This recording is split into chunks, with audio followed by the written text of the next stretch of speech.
Our world is lost in unnecessary fear and hurt. Our systems seem scientifically engineered to make you small, powerless, and always waiting for the next great leader who will fix the problems around us. Worse, we're witnessing neighbor versus neighbor while warfare breaks out around our family tables. But you have access to a spirit, a strength that enlarges and empowers you. Even better, you don't need to wait for the next big movement. You can heal the world. It's time for governance by grace. Welcome to Gracearchy with Jim Babka.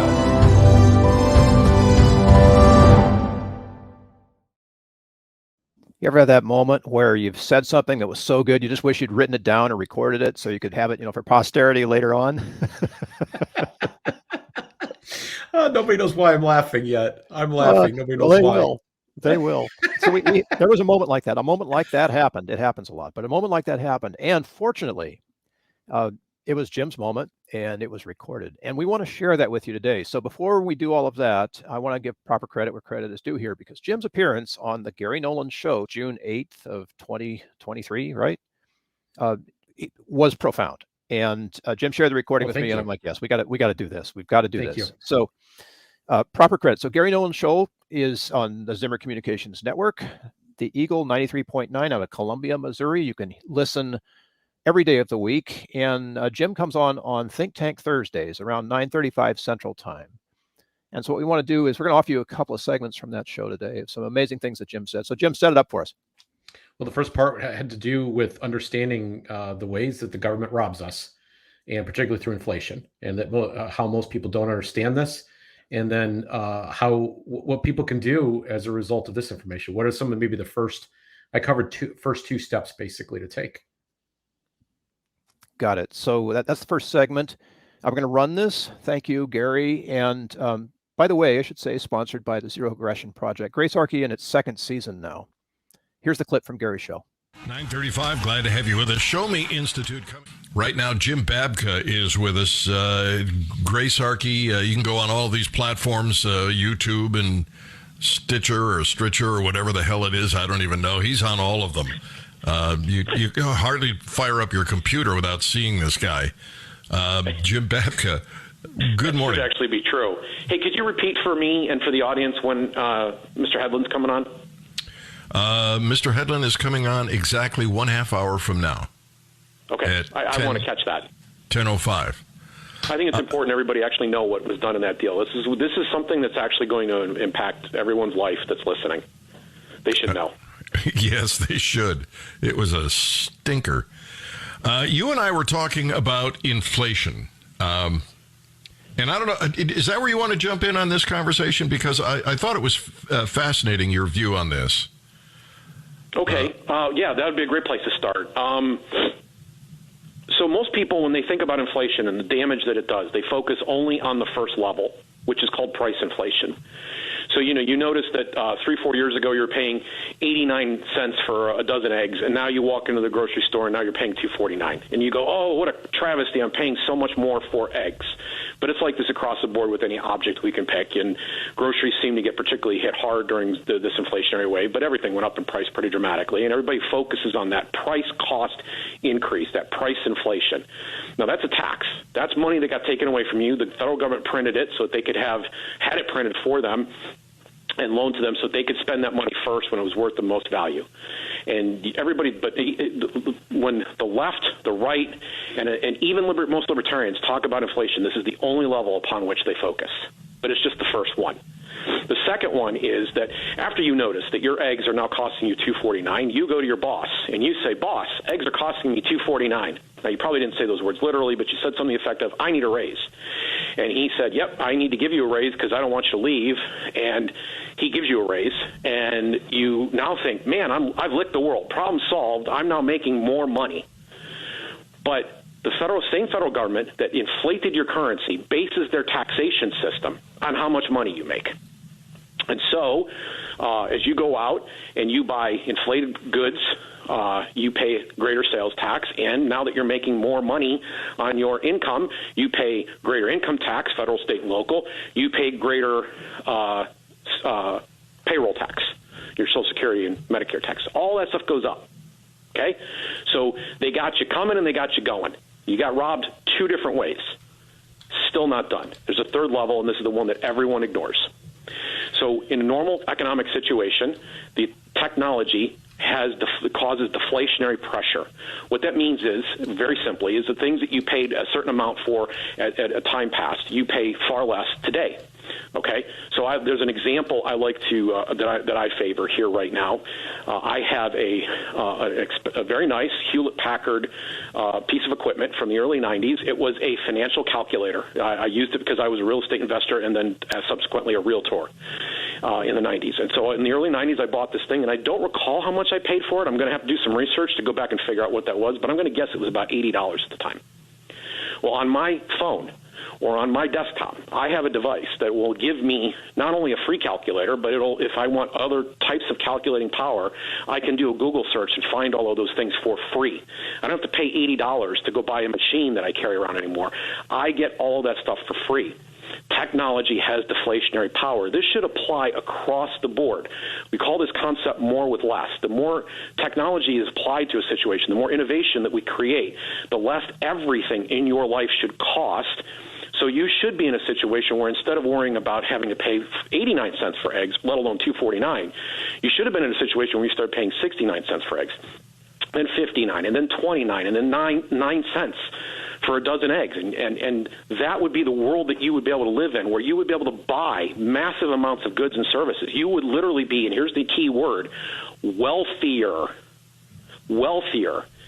if they weren't inflating everything away.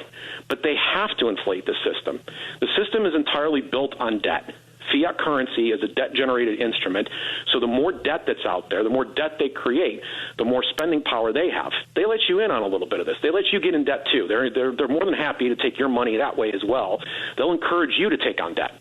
So, and people are doing that because they think, this is what's going to happen. And the way that they compensate all this debt is that they inflate the currency. So the debt drives the inflation. But this can't go on forever. And we're already seeing the cracks in the system.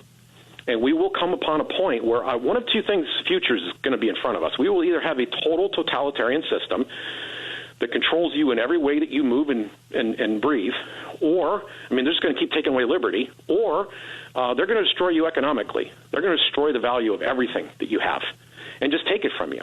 And we had a trial run at that during COVID. They destroyed a lot of small business during COVID. So I'm suggesting to you that we've been hitting inflation 3 different ways, and that the world that we should be living in right now should be so much dramatically wealthier. George Jetson was born last year, and I'm only half kidding when I say this. We should be looking at flying cars by now. I use that metaphorically. I don't mean that literally. I mean like the idea that the world that we should be in should be so much wealthier, so much brighter, so much healthier than we could have possibly dreamed right now. But we've been having multi-generational wealth theft going on, and we keep voting harder for it. If economists always use widgets as their, the product. So let me use widgets in your example. If the widgets were 50 cents a piece a few years ago and now they're $2 a piece, and you say they should actually be 10 cents a piece, we should have gone the other way. Well, the people who make widgets would be making less money, wouldn't they?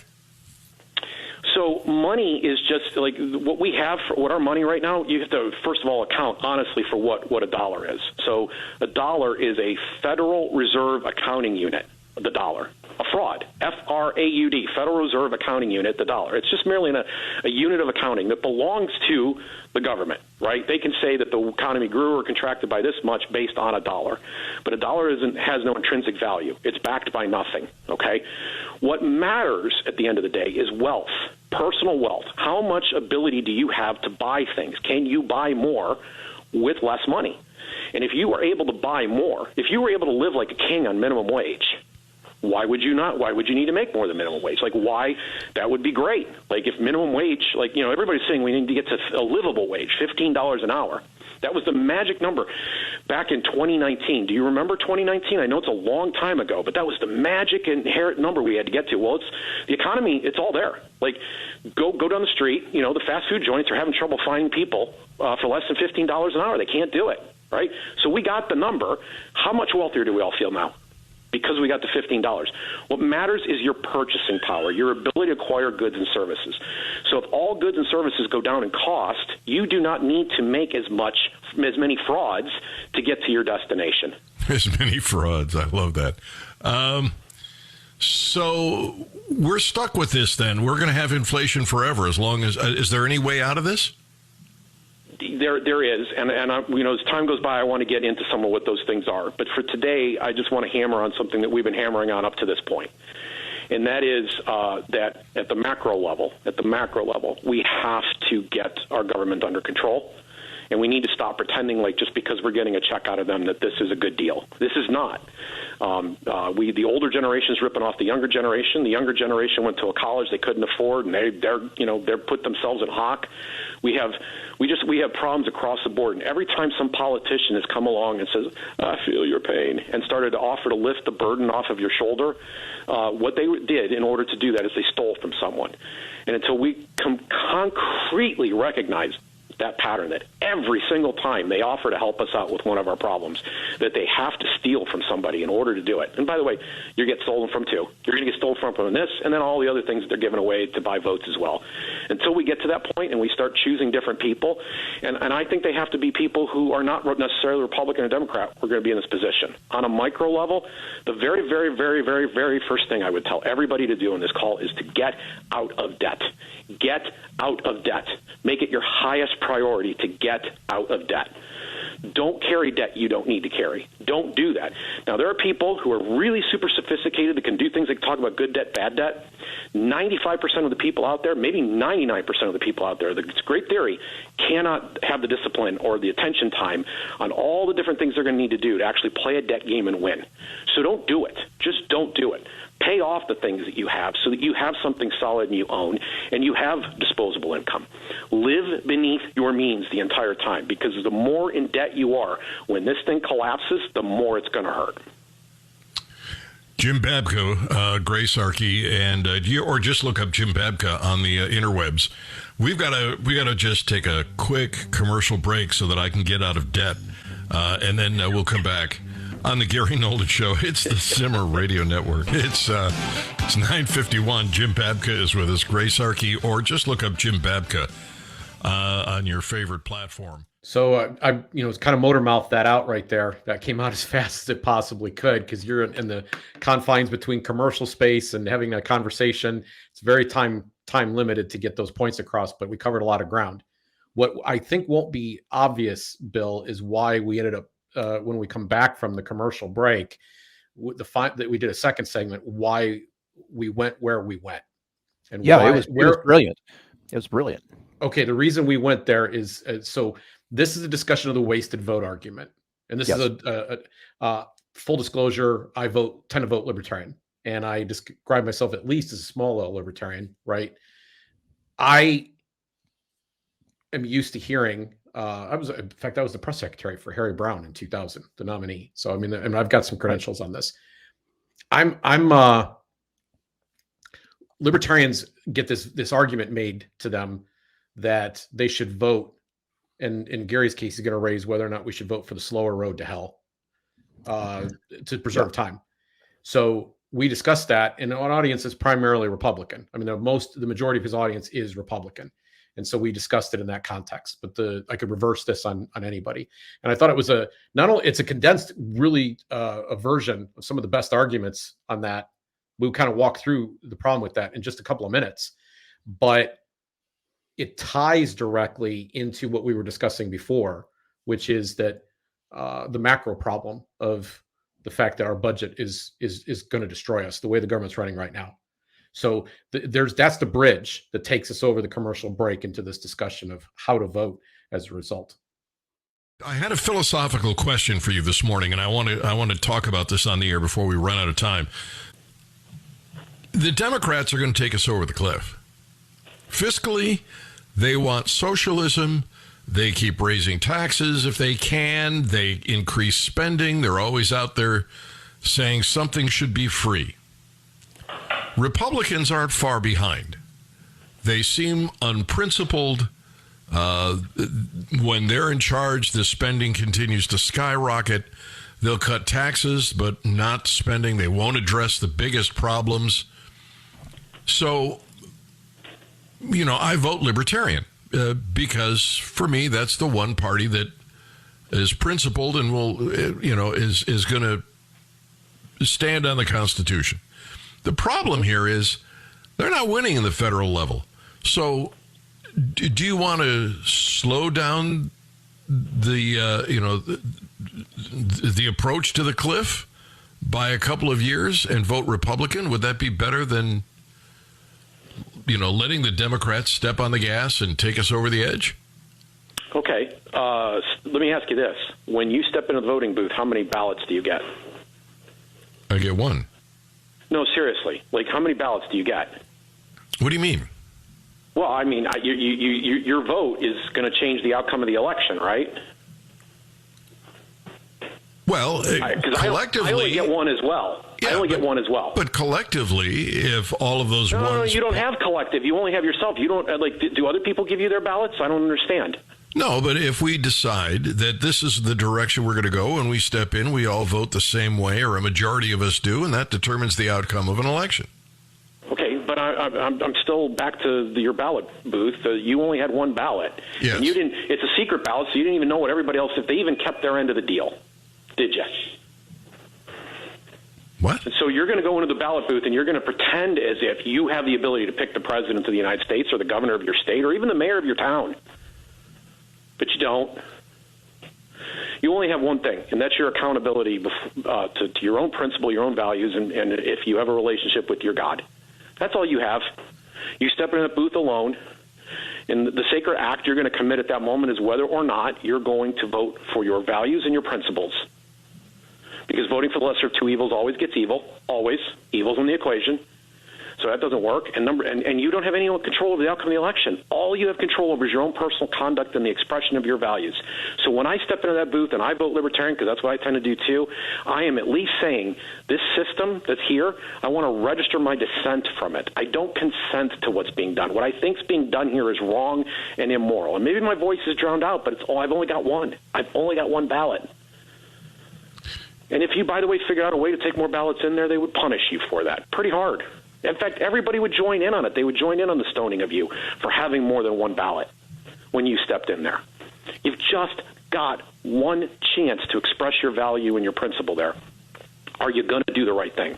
Well, if I vote with a majority of conservatives, and it is the common definition, you may not agree with it, but if I vote with them, perhaps we go over the cliff, we have a little more time, maybe we can fix things. But if I vote Libertarian, boy, you're going to love this. If I vote Libertarian, then the Democrats likely to get in, and then we go over the cliff even faster, and then we don't have any chance at all. So maybe I should vote Republican. First, we actually know this. There's been tons of data on this. In the states that are more Democrat, we hurt the Democrats more. In the states that are more Republican, we hurt the Republicans more. It evens out, by the way. It pretty well evens out. So we're not subtracting anything. Second, my vote doesn't belong to any particular party or politician before it goes in. Now, technically, the same thing is true of you. The difference here is whether or not you're psychologically trapped. You could be psychologically trapped into a system where you want to be gaslighted. You have Stockholm syndrome, and you can't quite see that you have this freedom. But your vote belongs to you. It doesn't belong to either party. It doesn't belong to any particular movement. You can decide what to do with it when you step into that booth. It's a secret. No one knows. It's just between you and God at that point. Now, again, the question comes up, will you do the right thing? Because you voting with that block doesn't change the outcome of it. Listen, Gary, if the election came down today and we were electing a congressman or a senator or a governor or a president, and it was down to the one vote and the one vote turned out to be yours, they'd have a recount and get rid of your vote. You really don't trust the system at all, do you? I don't trust this voting thing. I think this is all a farce. I think it's an advanced auction on stolen goods. Like, this politician is going to give me my things that I want, and he's going to take an even better. If I can't have the things I want because I work hard and I don't take any welfare, I'm that way. At least he's going to make the other side cry. And this is all anybody's voting on every morning: is either spoils or the other side's tears. It's sad. All right, Jim Babka, Gracearchy, or just look up Jim Babka. Watch the videos. Entertaining and educational. Can't go wrong. Jim, thank you for being with us. Thank you for having me, Gary. All right, and I did. I had you. Glad to have you on the Gary Nolan Show. Okay, so I got to ask you something about this wasted vote. I mean, the whole idea of being able to, well, you know what? I should frame that in a better way. Making a moral choice in the voting booth. Isn't that what we're talking about here? That's what I was definitely talking about. Yes. Right. And discounting the value of that, I think, is the point. And too often, I think we do discount that value in service to what we think of as a power play, right? But the power doesn't really belong. The moral authority doesn't belong to either of the parties we tend to elect. You know, you kind of raise an interesting point. I hadn't really thought about it this way before, but there's people create a tension, and that's what this tension's present here that I'm about to describe. They create a tension between principle and pragmatism. They act like these things are in tension with each other and maybe even opposites, right? And I'm arguing that they're not. But you kind of just did the reverse of that. Like, what if the pragmatic act has absolutely zero value?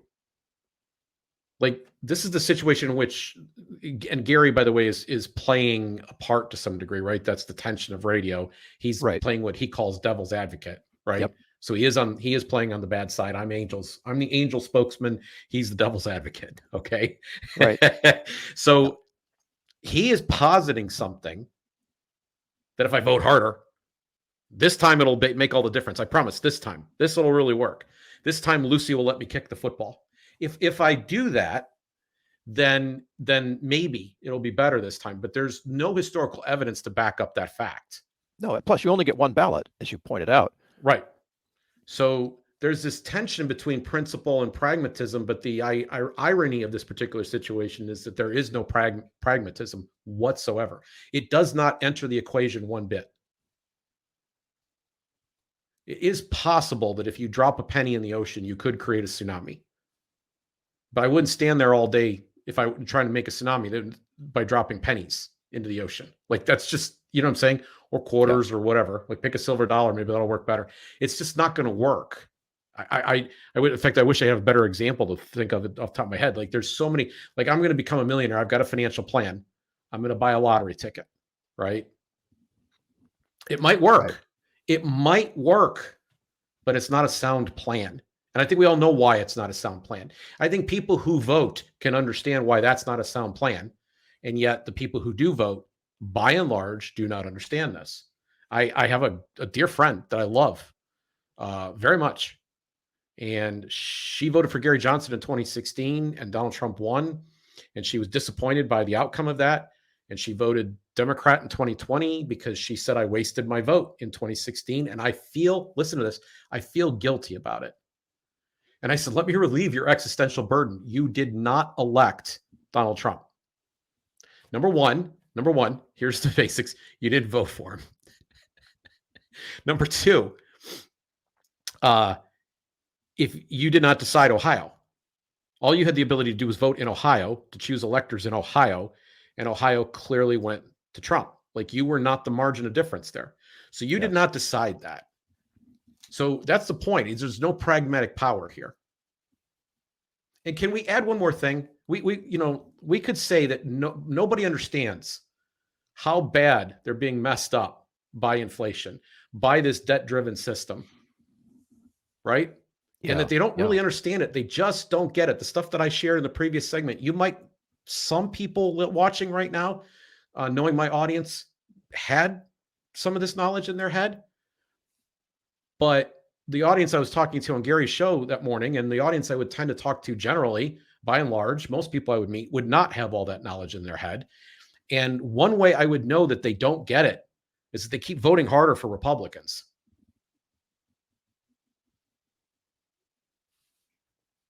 So you're a prophet.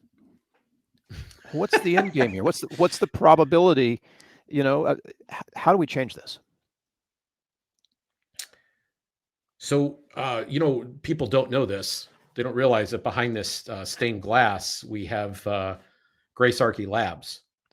Oh, that's true. Yeah, I'd forgotten about them. Yes, and we The guys in the white coats. we were we sit down in the basement of Gracearchy Labs cooking up future formulations. Right? What are we going to Yep. do? What are we going to say? What are we going to cover? I think this is a direction we're going to have to go. Is we're going to have to begin to figure out how to get people out of this debt-based system.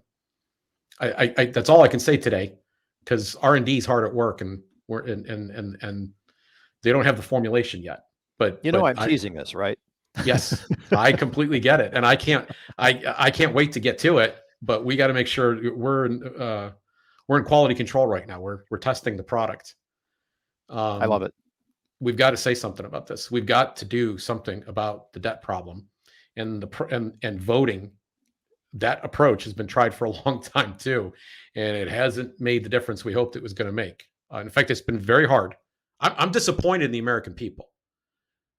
It's been very hard to get them to care about this, to understand what's the doom that they're sealing for themselves. It's been very, very hard.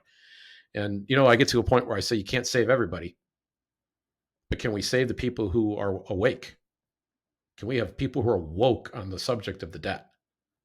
Absolutely.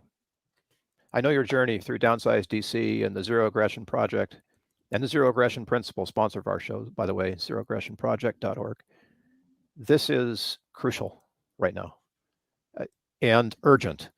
And both of those factors have been papered over by the almighty fiat dollar. Whenever it starts to come up, we just print some more and pay everybody off, and it goes away for another couple of years.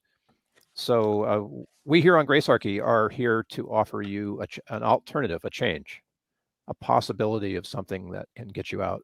As Jim said, it's an R&D. And I would guess, because I know you, that it is a alternative that is full of grace. Has to be. That's a de facto requirement. And I got to give credit where credit's due. 4 of the last 5 Think Tank Thursdays I've been on, we've talked about the debt, and we've talked about what's coming. And Gary does more than that on his show. And he almost lays awake at night worrying about this, trying to figure out how can we get through to people? How can we let them know what's coming? And that feeling of being Cassandra, you've spoken up, you've said the words, but nobody will listen to you until it's too late. And you know what's coming. And we can't know the time of the season. We don't know when it's coming. But the cataclysm, to me, there's tremors. The earthquake is not far off.